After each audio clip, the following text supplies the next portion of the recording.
Well, good morning and welcome to Unfiltered Vision News, bringing you the news unfiltered Monday through Friday. Thank you guys so much for joining me here today on this Prayer with Friday. And with that, let's get into honoring God with our bodies.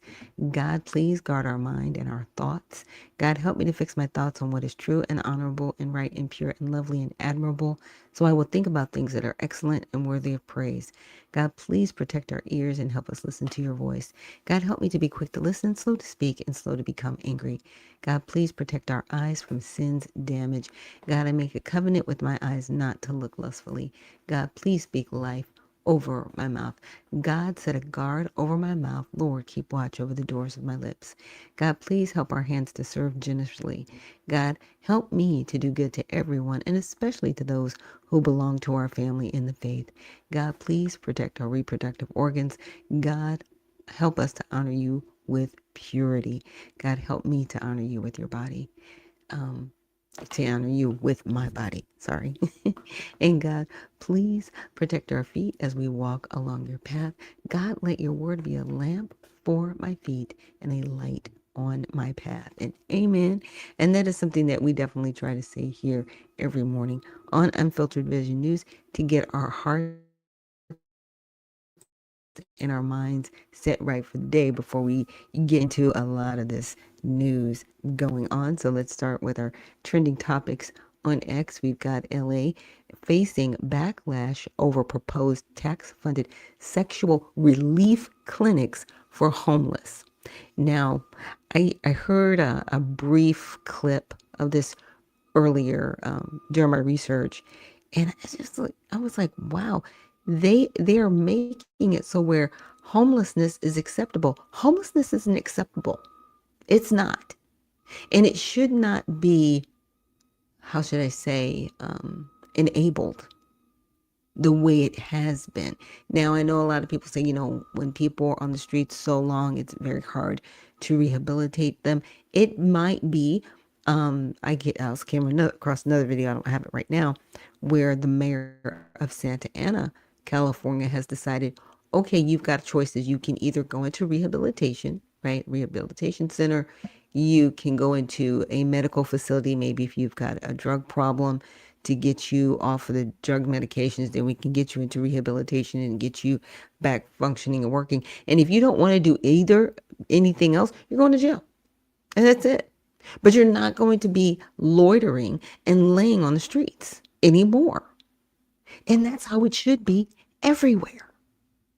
Period. I mean, these NGOs and charitable organizations, they've just realized it's like, oh, we can actually be prosperous off of people in their demise. And it needs to stop. It's really disgusting, but we'll get into that. And then James O'Keefe tests Alaska polling places with Murkowski family names. Uh-oh, we'll see what that brings around. And then a pastor confronts Dearborn Council over Sharia law claims. And that updated because that was not in the bingo card. First time around, because sometimes it'll refresh on me and I'm like, wait a minute, that's not what I had there that first time. But let's get into the LA. Let's see, that was that. Let me see. Yeah, here it is.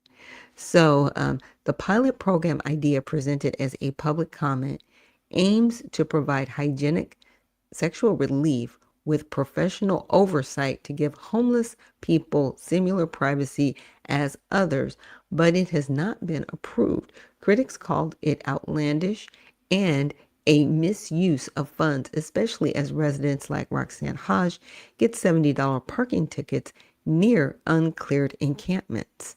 So Los Angeles grapples with over 45,000 unhoused individuals, fueling debates on priorities between harm reduction and basic street enforcement. Again, I really like what the mayor of Santa Ana wants to put forth because it makes sense. Either it might be people that want to be rehabilitated, they may be working homeless, we don't know. But she's like, okay, let's get you into a program where we can get you back to self-sufficiency. people with a drug problem. Let's get you clean, get you rehabilitated, and get you, back to where you need to be. And then for everybody else who's like, I don't want to get off the streets. Okay, then you're just going to go to jail. You're not going to be on the streets. You're not going to be here. Okay? That's what you're not going to do. You are not just going to be lordy on the streets. And, are the limits going to be raised? Because, loitering is basically a misdemeanor. It's like a parking ticket. You know what I mean? So what will those levels be? But at least as the mayor of the city of Santa Ana, she's doing her best to clean it up. And I applaud that. But Los Angeles, let's see, enabling this is not going to change or fix anything. Let me see if I can find the video. I might not find it. It might not be in this feed. Okay, that's alternative camp incitements. Okay. Let's see. No, that's taxpayer cash. That's something totally different. Totally different.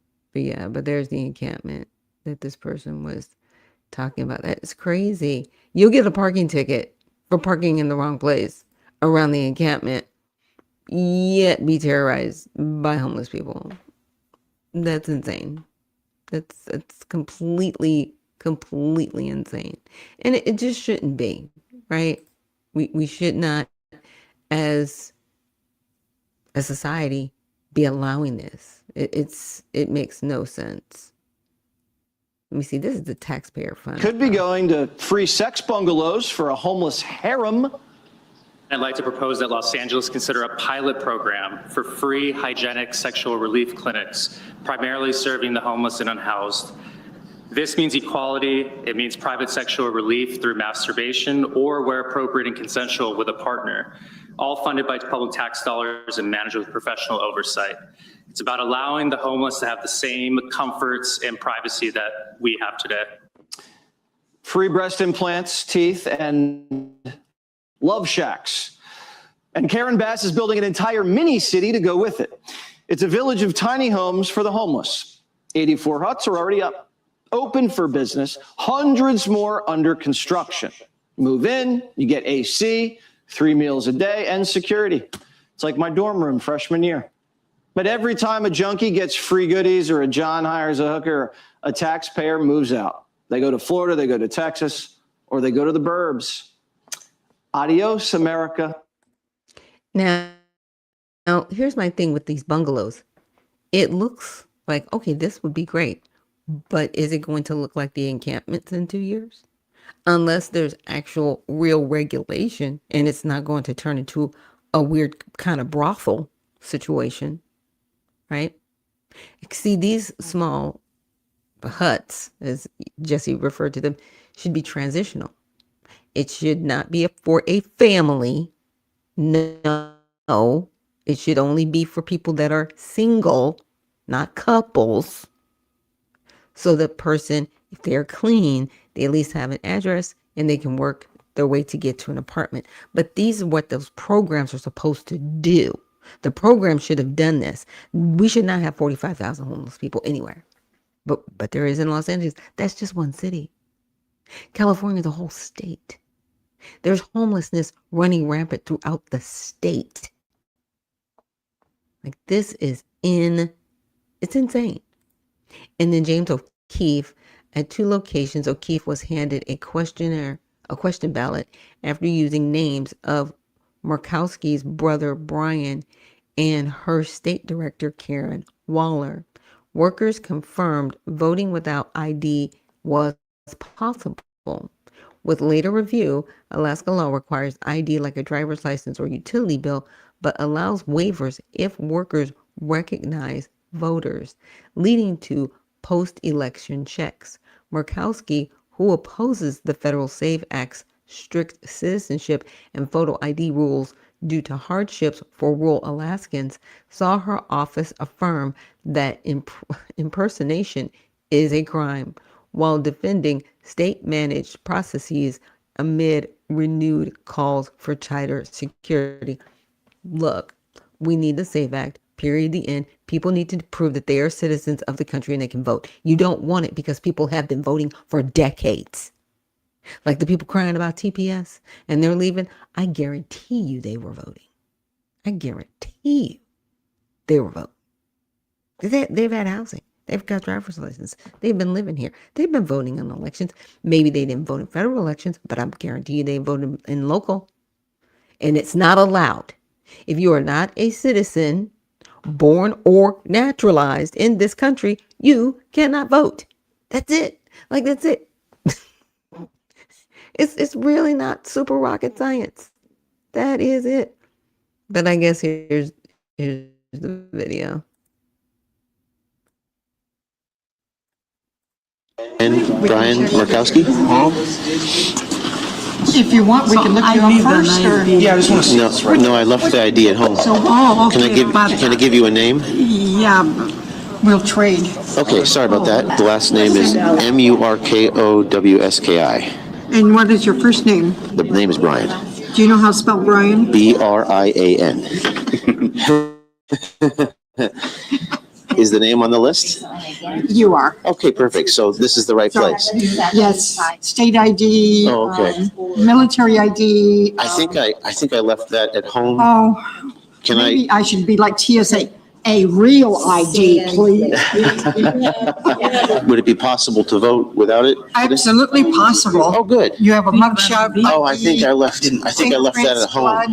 Blood? DNA. I got blood. Yeah. You've got blood. You want to leave your blood? Can you check to see if we're in the right place? It's. Do that for you. Oh, hello. But you don't have any IDs? I think I left it at home. Would it still be possible to vote today? Yeah. Yes. You can vote if you'd like to. Do you want to do a question ballot? I mean, all I got to do is do the question ballot and I can vote. Yes, sir. Oh, that's so convenient. It's shocking that the people inside this polling location here in Alaska did not question me at all, considering the last name Murkowski is very, very unusual last name, and that's their current senator. But I went in there and kept saying I didn't have my ID. The woman said, you can vote today. All you got to do is fill this document out. So we just fill out the question ballot, and then Brian Murkowski can vote today. Yes, sir. Yes, sir. Sad. Just so sad. Okay. The next trending topic we've got. I think we already went over this. The Detroit pastor accuses Dearborn Council Sharia law. Yeah, we went over that earlier this week. But another one I really wanted to get to was Tulsi Gabbard. She was giving an update on her husband, and he's cancer-free. Thank God after surgery. Thanks for all the prayers. So earlier this year, Williams was diagnosed with chordoma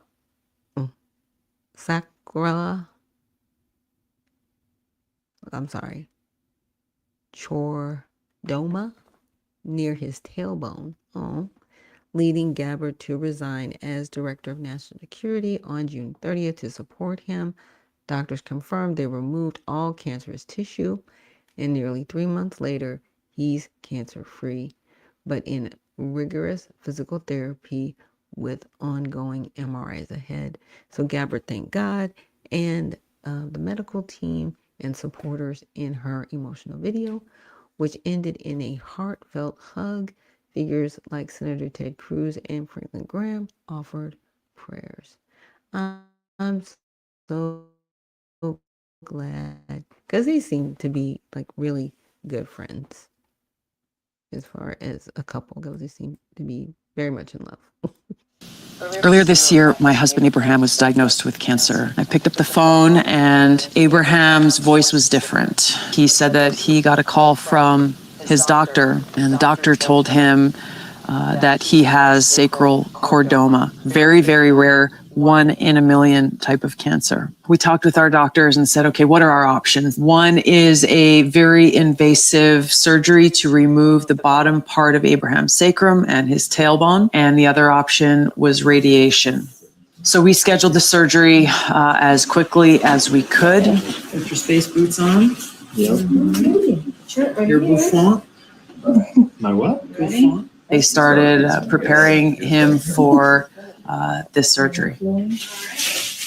I was so happy to see him when they wheeled him back into that recovery room, but it was also really scary, which I didn't expect. He'd been under heavy anesthesia for almost 8 hours. His body, as he started to come out, started reacting to the drugs that were in his body. It was tough. Right here.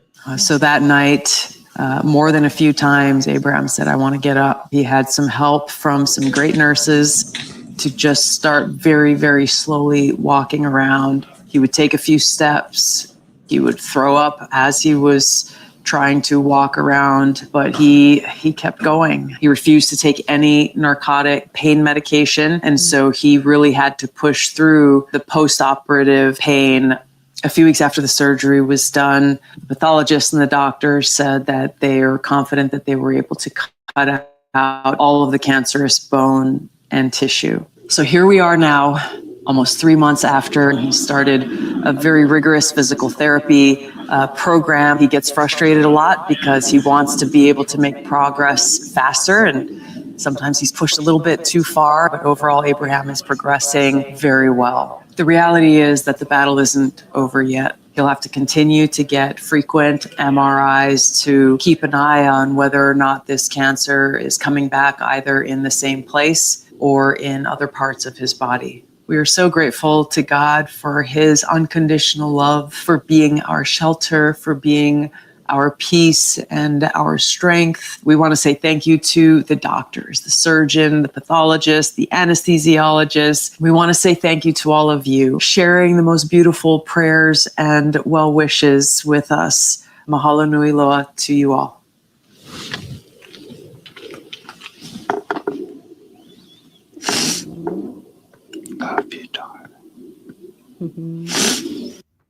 I'm just grateful, that he's okay. I think that's very tough. And, sharing something so personal with us, because she could have just left the spotlight and been like, yeah, I gotta step down, and didn't tell anybody anything. She didn't know us. That kind of response. You know what I mean? So let's move on to all sides and get some news in our headlines over here. So an unauthorized migrant murders a Virginia woman. Outlets split on significance of immigration status. So Antonio Cedillos Campos. Wow, how many names do y'all need? 19 was arrested in connection with the unaliving of a 42-year-old woman in Fairfax, Virginia. Media outlets on the right emphasized that Campos was an unauthorized migrant, while others on the left, I gotta get into this a little bit more, y'all, sorry. Let's see. While others on the left downplayed it as a factor in the murder. He's not supposed to be here. There's no factoring. This is so crazy. Again, we've got the Lincoln Riley Act, and, ICE is doing the best they can, but with judges blocking and protecting people that should not be here, it's just wrong. Like some of these judges, they need to be removed from the bench, disbarred, not ever able to practice law ever again. Okay? And there are some attorneys as well. Because this whole thing with immigration is out of control because they are looping in people that shouldn't be here. Like TPS. TPS is temporary. There's no pathway to citizenship, long-term residency, nothing with that. You have to go back to your home country in order to come back here. Like that's it. You can't just get here on TPS and like, this is great. I just want to stay and hang out with you guys. It doesn't work like that. You have to go home. Okay, and the U.S. national debt surpasses $40 trillion. Renewing debate over fiscal outlook. Look, yeah, it's bad. We're spending too much money. We're not making enough money. We are not lowering the debt because This was supposed to be so much better. You know, we were supposed to at least be at 30. I could take being at 30 trillion. And the only reason I say that is because we were at like 35. But it's increased. We're increasing. When is enough enough? We shouldn't be in this kind of debt anyway. Competing claims emerge on who controls the Strait of Hormuz as Trump launches economic D-Day. That's going to be interesting to see what happens, because right now we do have a little bit of leverage here in the United States. We do develop our own crude. We do have oil refineries where we are refining our own oil. We're just not doing it at the capacity that we use it, but we do produce it. So now it's getting it to the level of where we have a surplus beyond our regular usage, so we can sell to other parts of the world to make a profit and hopefully lower the deficit. My goodness. Missouri court strikes down effort to bring GOP favoring election map to voter referendum. Interesting. Okay. I like it. I don't think there should be any gerrymandering going on. Y'all are just wild. The Democrats do it. The Republicans do it. It's just crazy. So they're striking down the effort for them to even bring forward an election map. Okay, let's see. DSA candidate Angie Nixon defeats established candidate in Florida state primary. So yes, she defeated the incumbent Democrat, right? I guess the incumbent had $16 million budget, and she had right under $1 million budget, and she was able to progress, right?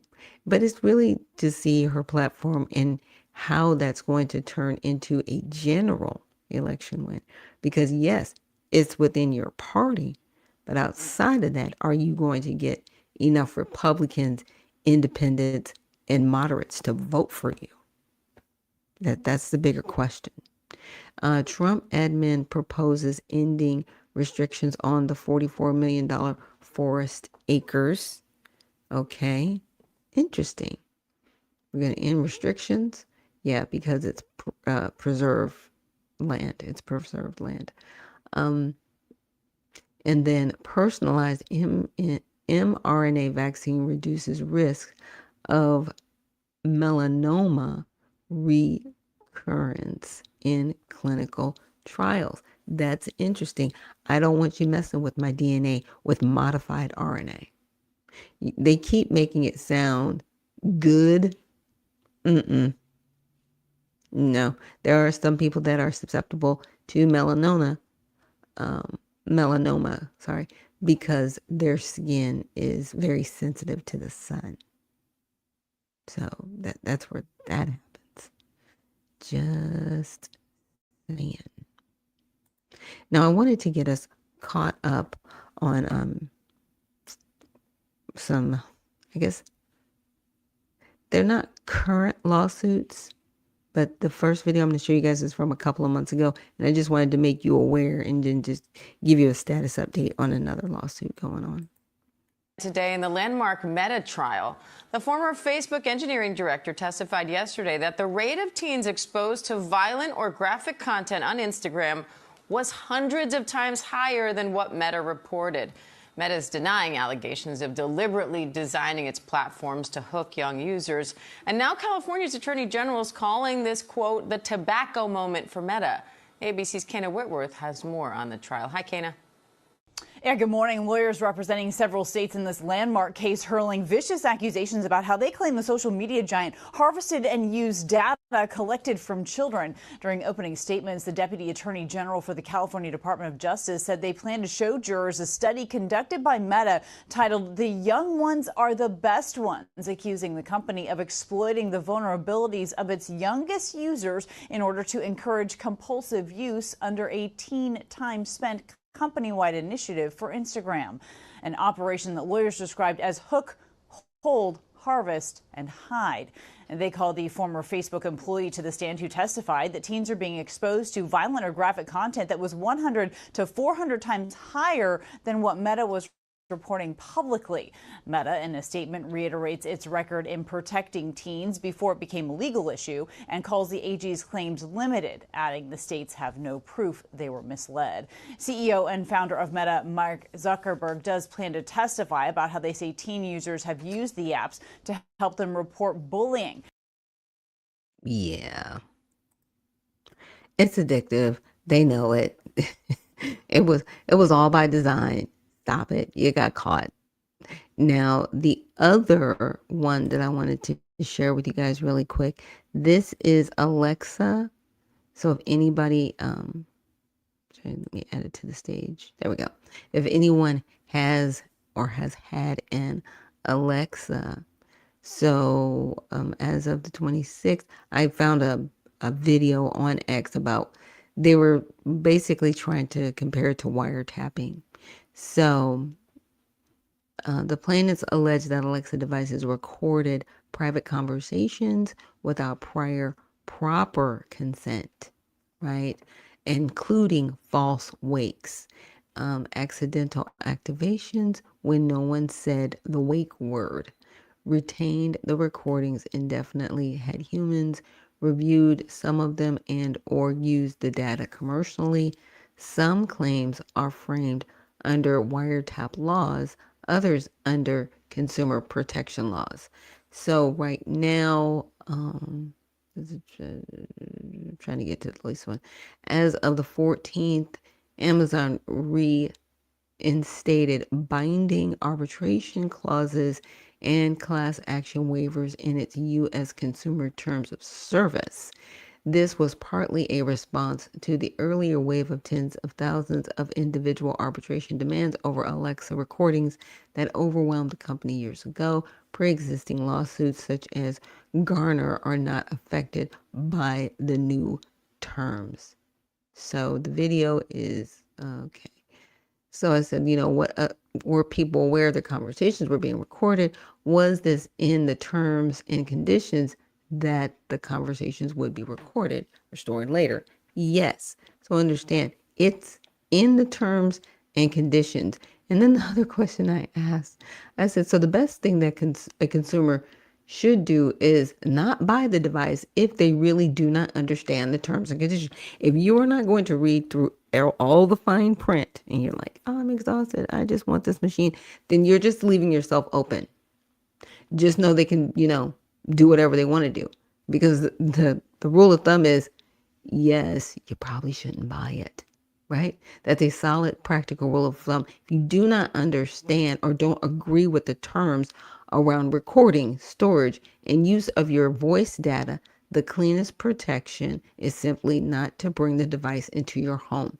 Once it's set up and registered, you're generally agreed to those practices, and the legal system tends to treat that acceptance as binding for most claims. Now, let's dial it back.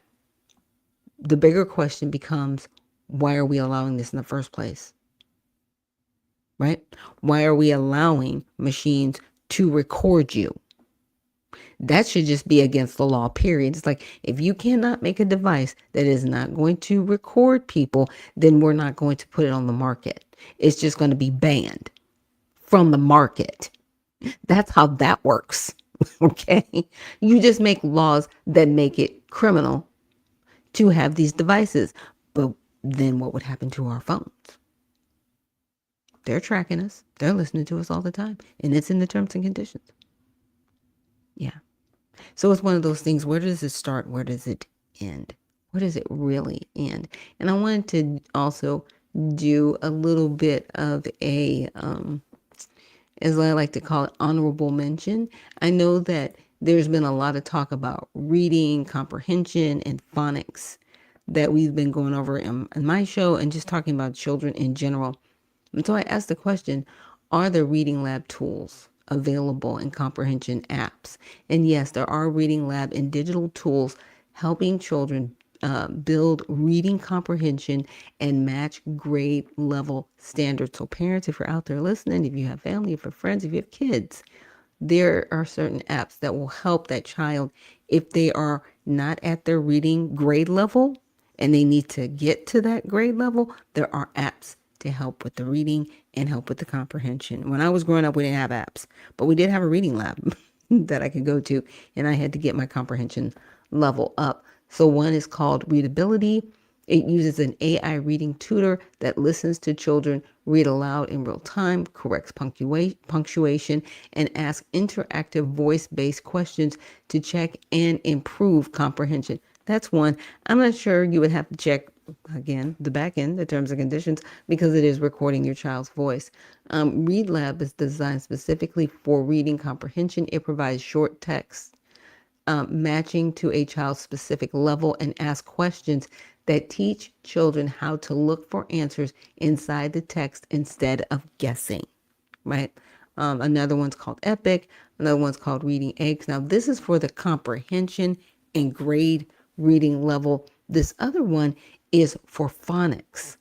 So there are two separate things because people think, okay, well, reading comprehension, they're all one and the same. No, they're two different things. You need to actually understand phonics so you can sound out words, right? And actually articulate words. Once you can do that, then getting at your reading level is much easier because you will understand a lot more of the words that you're actually reading. So Hooked on Phonics actually has a step-by-step digital lessons, which is great. Teach your monster to read. Okay, that's weird, but it's a game-based adventure created with academic experts that aligns with school curriculums to teach letter-sound blending. Again, here's Reading Eggs. Again, Starfall, Learn to Read, and Lelio. So these are some tools that you can share with, like I said, family, friends. If you have children, please get them involved with these apps and reading materials because right now, no one's coming to save you. This is not going to happen. So you are going to be responsible for yourself. Be responsible for your children. If there are other people in the community that you can help them as well. But definitely focus in on helping your household, right? So with that, we're going to start our prayer, but I wanted to put in a prayer request for Gabrielle Clark. Her daughter right now is going through some serious medical challenges, and we just need to pray for her and her family, and that God is really going to bring them through this trying time. And with that, let's go to God in prayer. God, thank you so much for this day. We're just praying Thanksgiving and cover going into the weekend. Please watch over everyone as they are traveling or visiting with family or participating in different events. I know there's been extreme heat. There's been extreme weather as far as the rain goes, God. And I'm really praying, God, you continue just to look over us and protect us. Please, we're praying for Gabrielle Clark and her daughter and praying for her daughter's health and well-being right now, and just put your arms around that family, God, and just truly comfort them during this time. We're also praying for our family and friends that you protect and love upon them, God. Thank you so much for being with us, Father. Thank you so much for just looking after us, God, and helping us even when we don't want the help, and especially when we need the help. But above all, God, we don't want to always just come to you in times of sorrow. We want to come to you in times of joy and just thank you for being such a gracious and wonderful Father. And with that, thank you again, God. And it's in your Son, Jesus, Yeshua's name we pray. Amen. So guys, have an incredible weekend, and we will see you on Monday for our Monday recap. And remember, stay well, stay focused, and stay unfiltered. We'll see you in the next one.